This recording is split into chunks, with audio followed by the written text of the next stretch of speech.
কর্মচারীবৃন্দ আমরা সবাই একত্রিত হয়েছি বগুড়া জেলা জজ আদালত সহ চিফ জুডিশিয়াল ম্যাজিস্ট্রেট কোর্ট আদালতের সমস্ত কর্মচারী আমরা সবাই একত্রিত হয়েছি এই কারণে যে আমাদের এই বগুড়া জেলার যে বিচারক প্রধান বিচারক এ.কে.এম. মোজাম্মেল হক চৌধুরী এবং আমাদের এই চিফ জুডিশিয়াল ম্যাজিস্ট্রেট মনিরুজ্জামান এনারা বিগত এই স্বৈর শাসকের আমলে তারা বিভিন্ন অন্যায় অনিয়ম করেছে এবং সাধারণ যারা মানুষ রাজনীতি করার অধিকার সবারই থাকে কিন্তু তারা তাদেরকে বিভিন্ন আসামিদের বিভিন্ন আন্দোলনকারীদেরকে বিভিন্নভাবে তারা অবৈধভাবে আটকায় রেখেছে এবং সবাইকে বলেছে যে এদেরকে কোনো জামিন দেওয়া যাবে না। আচ্ছা সেটা গেল, এখন আমাদের বিভিন্ন কর্মচারীদেরকে বিভিন্নভাবে জুলুম আমরা সকাল ৯টা থেকে রাত ১১টা ১২টা পর্যন্ত অফিস করতে হয়েছে।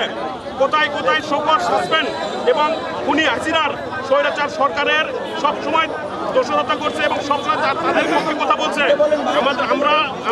আমরা বিচার বিভাগ স্বাধীনভাবে আমরা স্বাধীনভাবে কাজ করতে চাই, কিন্তু আমাদের কোনো স্বাধীনতা নেই। আমাদেরকে বিভিন্নভাবে তারা বলে যে সরকারের এজেন্ডা বাস্তবায়ন করতে হবে, বিগত সরকারের বিগত এই স্বৈরশাসক সরকারের। আমরা তারপরও মুখ বুঝে সব সহ্য করেছি। বর্তমানে আমাদের এই চিফ জুডিশিয়াল ম্যাজিস্ট্রেট এবং জেলা জজ আদালত বগুড়ার যতগুলো কর্মচারী অ্যাসোসিয়েশন আছে সবাই আছে একত্রিত। কি আপনার